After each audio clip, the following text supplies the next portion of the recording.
Am I the asshole for telling my brother I will help him and his children, but not his wife?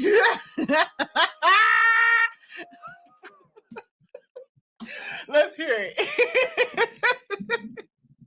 My brother and I were adopted into the same family. He's white and I'm a dark-skinned black woman.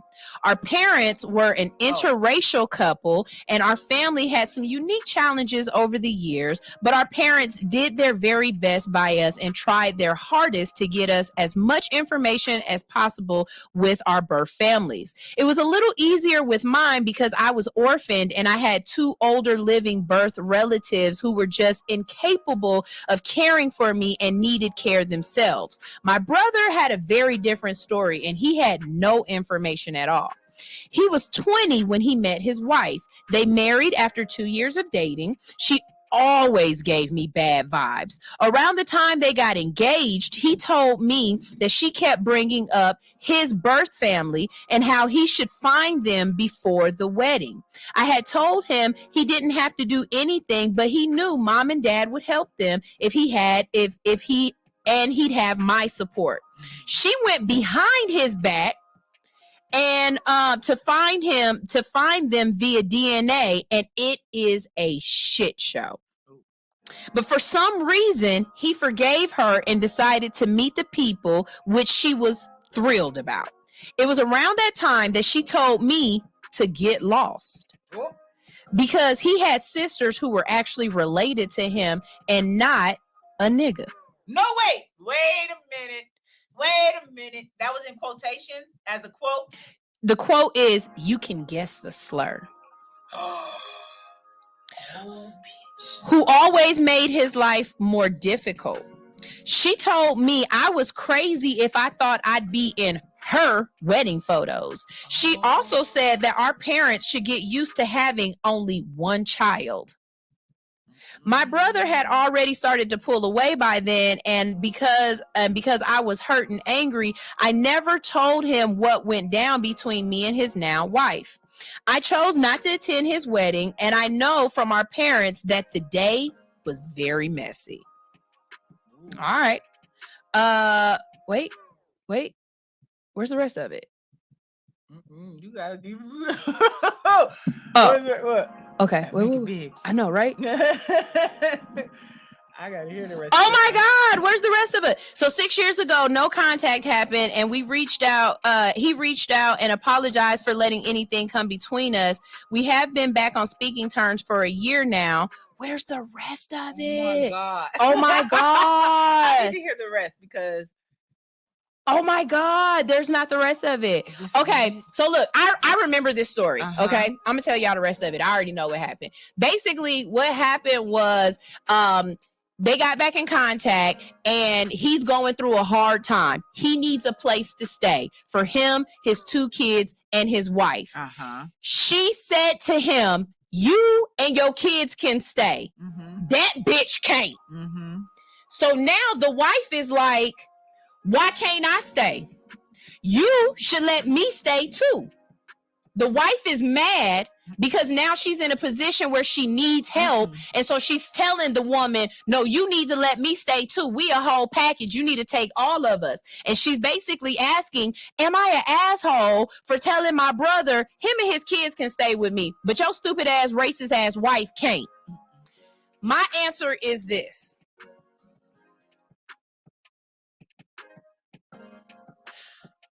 Why do we never see white people begging in Alpharetta?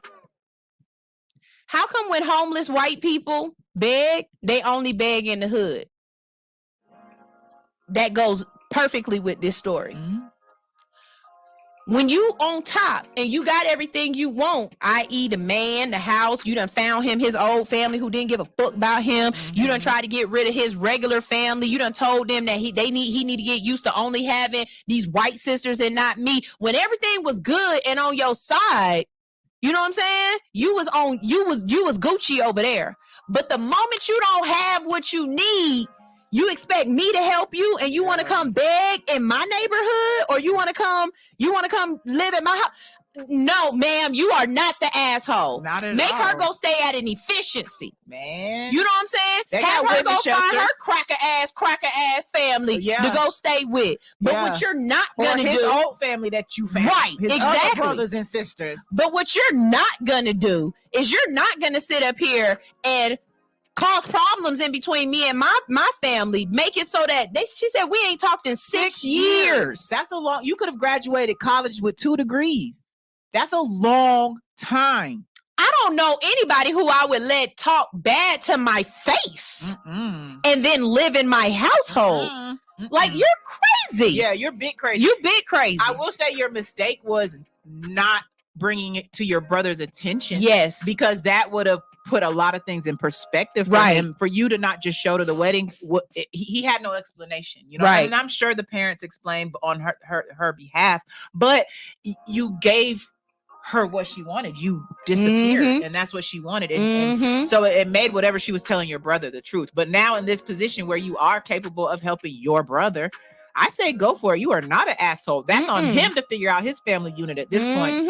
And it might be 6 years later, but let that nigga know what the fuck she said. Yeah, because that's not cool at all. And their kids are your nieces and you got to be careful, you know because she's been poisoning her kids with this thought process. And it so matter of fact, them kids might have to stay with her too. Yeah, because the first kid called me a nigga. You getting out too, right? The first is the one who's like, "Mammy, no."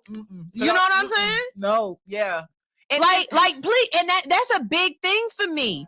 Don't sit up here and not love me, but need me and want to use me. I mean, that is, to me, that's definitely using, because sure, you, like, my existence was futile to exactly. You intentionally tried to remove me from my family members' life. And it worked. 6 years? He got 2 kids now. Yeah. 6 years? I don't even know these little children at all. And, you know what I'm saying? Yeah. And what they gonna call me? That part. And it better not be no right. That part. Yeah. You know what I'm saying? Like, the dynamics here are really messed up, but it really just plays to people's mental. Because I see people all the time that's out, and you standing on the side of the road begging for money, begging for food, but I don't never see y'all begging out in Lawrenceville. I ain't seen not one person on the side of the freeway in Lawrenceville asking for some money. They stopped right about Jimmy Carter. That's about the last exit you gonna see. You know what I'm saying? Yeah, But you come down here to us and talk about the fact that we on government assistance. You talk about the fact that our neighborhoods are this and this, that, and the third. But you sure enough stand at the side of the road and ask me, can I help you eat? I mean, and you see me in the car mouthing it. I be like, you not using your white privilege to your advantage, ma'am. At all. I be standing there looking at him. You and that dog fucked up because you got a dog. Right? Why do homeless white folks always have animals? That's another white privilege. That's white privilege for real. You can't feed yourself, but you got a dog? Because it's black people in houses who dogs don't eat every day. That shit crazy. Homeless white people have pets. Nigga with leashes and shit. And the dog don't run away from you. Oh, because I'm telling you right now, my dog run away if I open the door, and I feed this bitch every day. Your dog want to be homeless with your ass? What? You're not utilizing your privilege. Not at all. You're not utilizing your privilege.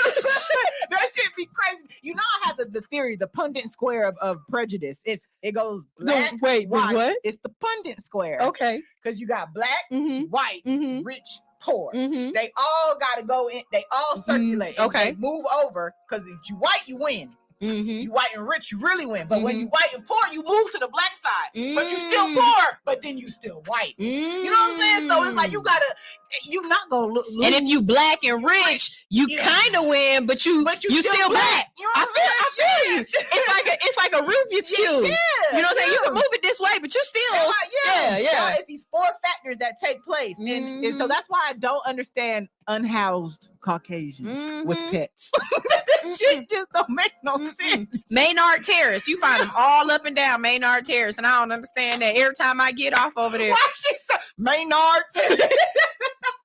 over here in Hucklebuck, Georgia, we see the colors and the pores. I'm saying, and it be so great. Don't let me sit there. I sit right there. She be holding it. No, you know that.